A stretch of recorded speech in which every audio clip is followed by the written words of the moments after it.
essayer de comprendre quelque chose. On va faire une parenthèse. C'est toi qui me l'as proposé.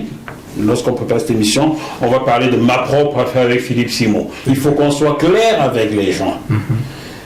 Nous avons tous vu sur les réseaux, je l'avais attaqué en diffamation également, après qu'il m'ait traité de journaliste de caniveau, pourtant le juriste, et vu ce qu'on vient de lire dans la condamnation pour vous. C'est de la diffamation. C'est de la diffamation ou de l'insulte. Journaliste de bas étage, de ceci, cela et tout et tout. Ça sont les mots de Philippe Simon à mon encontre. Voilà pourquoi je l'avais attaqué en justice. Jean, s'il te plaît, je ne veux pas t'influencer, explique aux téléspectateurs ce qu'il s'est passé. Philippe Simon a dit sur les réseaux sociaux qu'il aurait gagné ce procès contre moi. Je n'ai pas réagi car je ne suis pas un habitué de vendetta sur les réseaux sociaux. Tu étais présent lors de cette audience-là. Veux-tu bien expliquer aux téléspectateurs ce qu'il s'est passé? Oui, effectivement, je me suis rendu à l'audience et j'ai bien vu ce qui s'est passé. En réalité, Philippe Simon n'a rien gagné du tout. En fait, ce qui s'est passé, c'est on va dire, un problème lié à la procédure. Parce que la procédure en diffamation, elle est extrêmement bien cadrée, extrêmement verrouillée. C'est une procédure qui est extrêmement complexe. Les gens pensent que c'est facile, etc. Non, c'est très très complexe. Il faut répondre à certaines exigences. Et il y a l'une des exigences qui s'appelle, l'élection de domicile. Donc c'est un aspect qui est très très important. Et d'ailleurs, on a failli nous-mêmes être inquiétés par rapport à peu près à ça, c'est pas tout à fait la même on va dire le même degré. C'est pas la même loi 1881. Si, mais sur l'élection de domicile, c'était autre chose. Nous, ce qui nous était reproché, c'est que l'élection de domicile avait été faite chez un huissier et non chez un avocat. Oui. Or, dans ton dossier, le problème de l'élection de domicile, c'est que en réalité, si vous attaquez un exemple très très simple, l'élection de domicile doit être faite donc chez l'avocat du ressort du tribunal. Donc c'est très très important. Par exemple, si le tribunal c'est à Bobigny, si vous faites appel à un avocat de Paris, ça passe. Vous allez, c'est pas risqué, mais votre procédure sera nulle. Voilà. En fait, c'est la nullité que vous allez recevoir. Donc, et c'est exactement ce qui s'est passé dans ton affaire. En fait, c'est pas qu'il est gagné, c'est simplement que malheureusement, alors moi je sais pas trop ce qui s'est passé au niveau des conseils parce que je crois qu'il y en avait deux. Il y avait le plaidant, voilà, le plaidant et le postulant.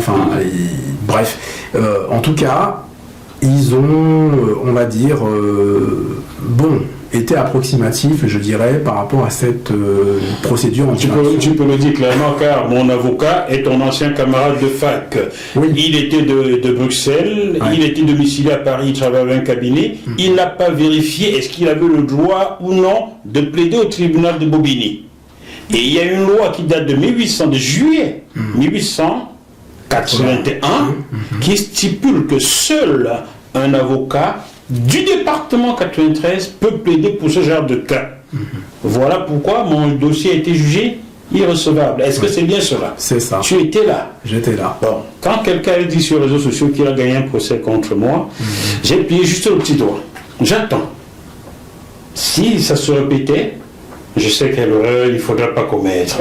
Je sais désormais quelle erreur il ne faudra plus commettre, car je ne me mets pas trop en avant. Vous ne m'avez pas vu sur RFI, mais sachez que c'est parce que j'ai refusé de rejoindre certains médias, étant donné ma liberté de ton. Le journaliste qui est traité de journaliste de caniveau, machin truc, est quelqu'un qui a tourné le plus grand documentaire que l'Afrique noire ait produit ces 20 dernières années, les filières africaines de la prostitution, diffuser les séquences dans le droit de savoir de Charles Villeneuve sur TF1. Je suis en contact avec son assistant, Charles Villeneuve, qui m'a dû limite.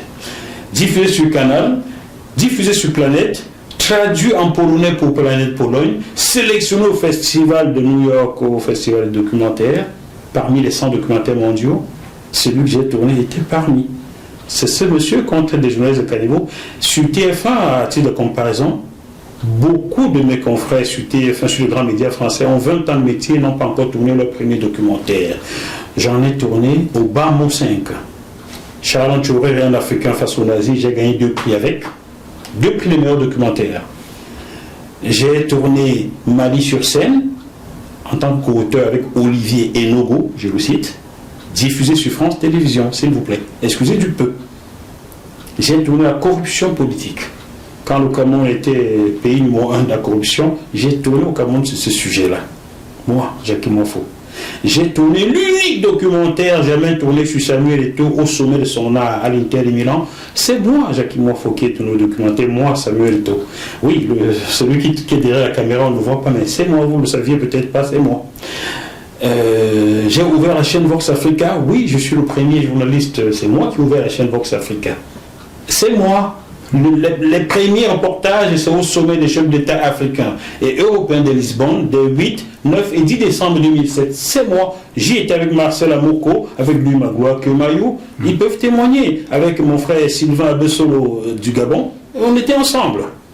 Ensuite, j'ai couvert la CAN au Ghana pour la chaîne Vox Africa qui était diffusée sur 2STV, Canal 2 au Cameroun, Eurosport France.